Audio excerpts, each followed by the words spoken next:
Kif ninsabu ftit jinbiss il-bot miż-żjara tal-Papa Franġisku, il-Papa talab għat-talb u ringrazzja lil daw kollha involuti fl-organizzazzjoni taż-żjara tiegħu f'Malta fit-2 u t-3 ta' April li ġej.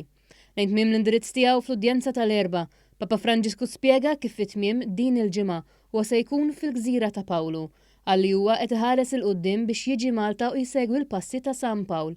Il-Papa spjega kif jinsab entużjast li jiltaqa' mal-komunità nisranija li għandha għeruq li jmorru lura mal-2000 sena. Semma kif il-Maltin bħalma laqgħu lil San Pawl huma nies ospitabbli ħafna. Fin d'ora saluto a tutti voi maltesi, buona giornata. Ringrazio quanti si sono impegnati per preparare questa visita e chiedo a ciascuno di accompagnarmi con la preghiera. Intant wara l-indirizz tiegħu il-Papa ltaqa' ma' tfal li ħarbu mill-gwerra fl-Ukrajna u li bħalissa sabu refuġju f'Ruma.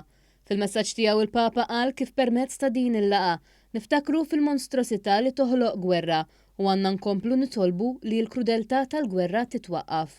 Il-Papa ltaqa' ma' kull tifel u tifla kien hemm preżenti fejn ram il-qrib it-tpenġijiet u kif ukoll kartelluni li t-tfal għamlu għalih bil-kuluri tal-bandiera Ukrena, fosthom waħda bil-messaġġ Children for Peace.